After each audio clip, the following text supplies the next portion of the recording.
au cœur d'une jungle dense et ancienne, où la lumière du soleil peinait à percer le feuillage épais et où les ombres dansaient parmi les arbres, se trouvait une école cachée, connue seulement de quelques-uns. Ce n'était pas une institution ordinaire, c'était l'école des sorciers, un lieu où de jeunes sorciers perfectionnaient leurs compétences dans les arts magiques anciens. L'air était chargé de mystère, et les feuilles bruissaient comme si elles chuchotaient des secrets de pouvoir et de danger. L'école était construite autour d'un arbre ancien, ses racines tordues s'étendant profondément dans la terre, dit-on comme un conduit d'énergie magique. Ici, les élèves apprenaient à manier les sorts, à communiquer avec les esprits et à maîtriser les éléments. Mais comme tout grand pouvoir, il y avait d'un côté sombre, une tentation qui pouvait égarer même les sorciers les plus doués. À l'aube, un groupe de nouveaux élèves arriva à l'école des sorciers. Parmi eux se trouvait Amina, une fille aux yeux brillants et aux cheveux bouclés, pleine de curiosité. Elle avait voyagé loin de son village, désireuse d'apprendre les voies de la magie.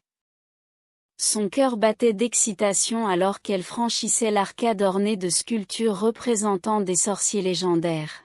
« Bienvenue à l'école des sorciers », annonça Maître Kofi, un homme grand aux yeux profonds qui semblait porter des siècles de sagesse. « Ici, vous apprendrez non seulement des sorts mais aussi la responsabilité. La magie est un don, mais elle peut aussi être une malédiction si elle est mal utilisée. » Amina sentit un frisson parcourir son échine en observant son environnement. Les murs étaient tapissés d'étagères remplies de tomes anciens et de potions bouillonnantes dans des flacons en verre.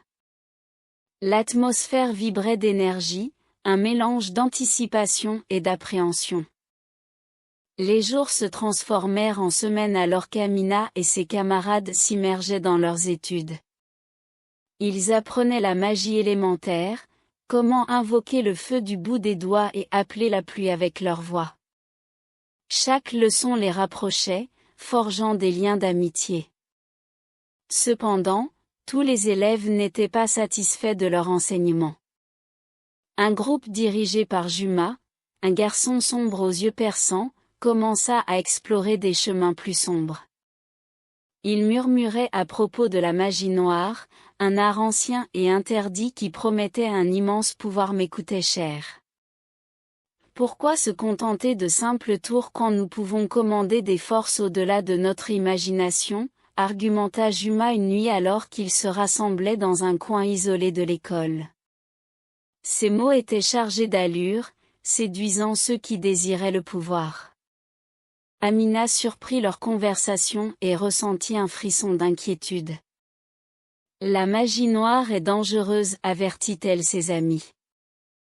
Elle peut corrompre ton âme. Mais Juma ne fit que rire. Tu as peur de ce que tu ne comprends pas. Malgré les avertissements d'Amina, la curiosité rongeait certains de ses camarades.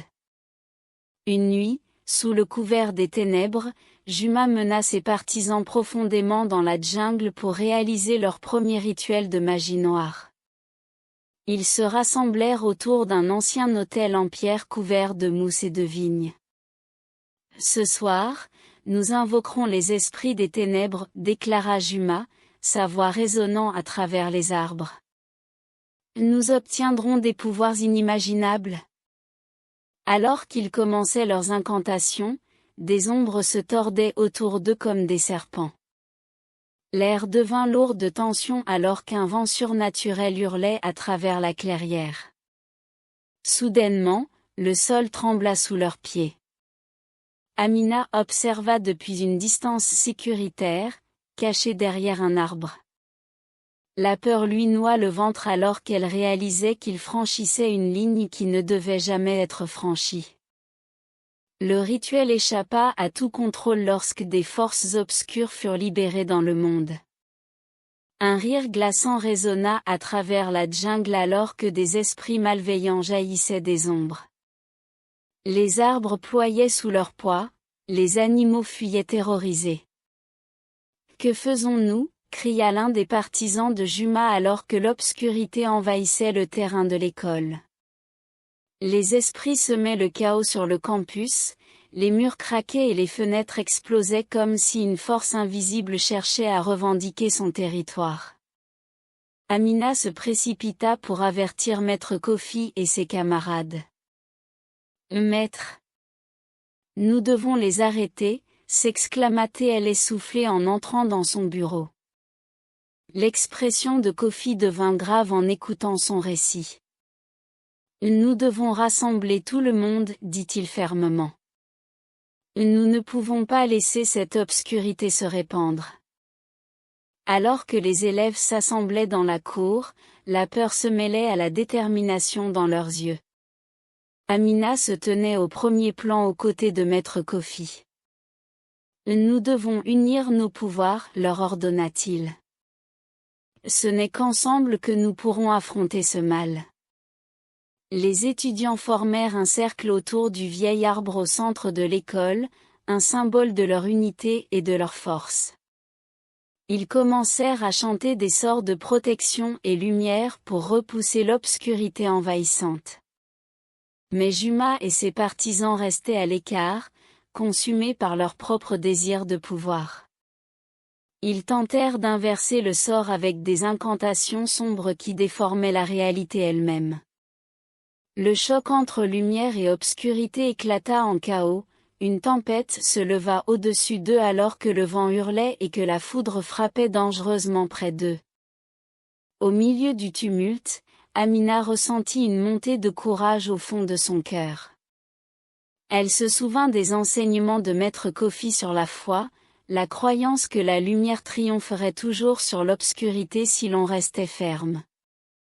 Ensemble, cria-t-elle par-dessus le bruit chaotique. Nous devons croire en notre magie. Avec une vigueur renouvelée, Amina mena ses camarades dans un puissant chant qui résonnait profondément en eux-mêmes. Alors qu'ils se concentraient sur l'amour et l'unité plutôt que sur la peur et la division, des faisceaux lumineux jaillirent de leurs mains, perçant l'obscurité comme des flèches. Le visage de Juma se tordit en rage alors qu'il luttait contre leurs forces combinées, mais se trouvait submergé par une énergie qu'il ne pouvait comprendre. Alors que la lumière s'opposait aux ombres, Amina remarqua quelque chose d'incroyable. Les esprits sombres commençaient à faiblir sous leur front uni. Elle pouvait sentir la chaleur se répandre dans son corps alors que l'espoir s'enflammait dans son cœur. « Continuez », exhorta-t-elle ses amis. « Nous sommes plus forts ensemble. » Avec chaque chant prononcé, ils repoussèrent l'obscurité jusqu'à ce qu'enfin, le silence s'installe. Les esprits sombres poussèrent un cri avant de se dissiper comme une fumée emportée par une brise douce. Dans le sillage du combat, un silence tomba sur la jungle uniquement interrompu par les doux murmures parmi les élèves qui avaient été témoins tant du triomphe de la lumière que du déclin des ténèbres. Juma se tenait seul au milieu de ses camarades tombés, son visage pâle témoignant du choc alors qu'il faisait face au regard compatissant d'Amina. « Je ne savais pas ce que je faisais, » admit-il doucement, les larmes aux yeux. « Tu peux encore choisir différemment, » répondit Amina avec douceur. La magie n'est pas seulement une question de pouvoir, c'est aussi une question de responsabilité. Maître Kofi s'approcha d'eux, une expression fière mais sombre sur son visage. « Chaque sorcier doit apprendre de ses erreurs, » dit-il avec sagesse. Cette école n'est pas seulement pour apprendre des sorts mais aussi pour comprendre soi-même. Avec le temps, la guérison commença tant chez les individus que chez les communautés. Les élèves qui avaient autrefois été divisés maintenant se liaient par leurs expériences partagées forgées dans le feu. Ils reconstruisirent ce qui avait été perdu, les murs réparés, les salles restaurées, les amitiés ravivées plus fortes qu'auparavant sous la direction bienveillante du maître Kofi qui soulignait toujours l'humilité avant tout. Amina devint connue non seulement pour sa prouesse magique mais aussi pour son courage lorsqu'elle affronta directement l'obscurité, un véritable leader parmi ses pairs qui inspira les autres vers l'unité plutôt que vers la division. Des années passèrent depuis cette nuit fatidique où le mal menaçait tout ce qui leur était cher, mais ces leçons restèrent gravées dans le cœur de chaque étudiant ayant traversé ces halls sacrés par la suite.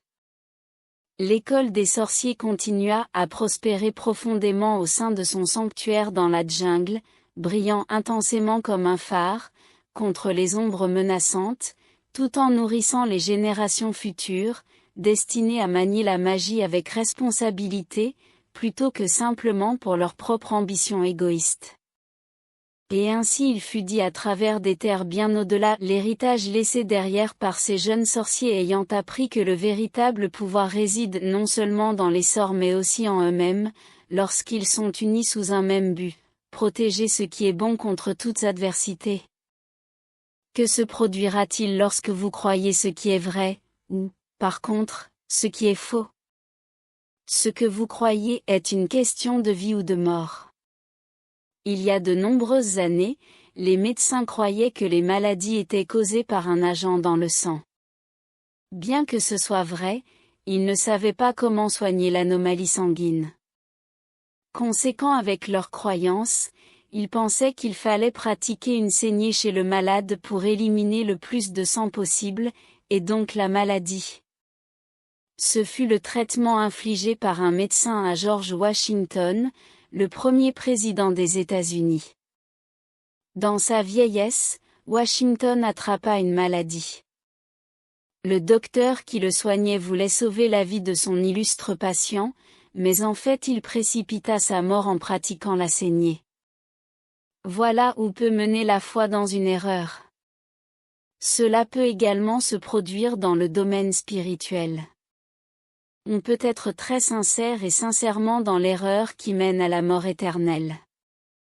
Dans Jean chapitre 8, au verset 24, Jésus fait cette mise en garde, « Si vous ne croyez pas ce que je suis, vous mourrez dans vos péchés. » Avant de tirer le rideau sur cette vidéo, je vous invite et vous exhorte à lire régulièrement la Bible vous-même, quelle que soit votre position, soit pour affermir votre foi, si vous êtes croyant, soit pour donner du poids à vos arguments dans le choix qui est le vôtre. Merci d'avoir suivi cette vidéo avec nous.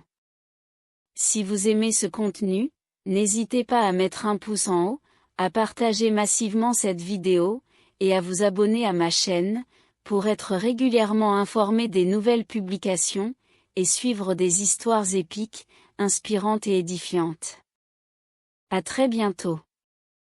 Au Christ Rédempteur soit toute la gloire.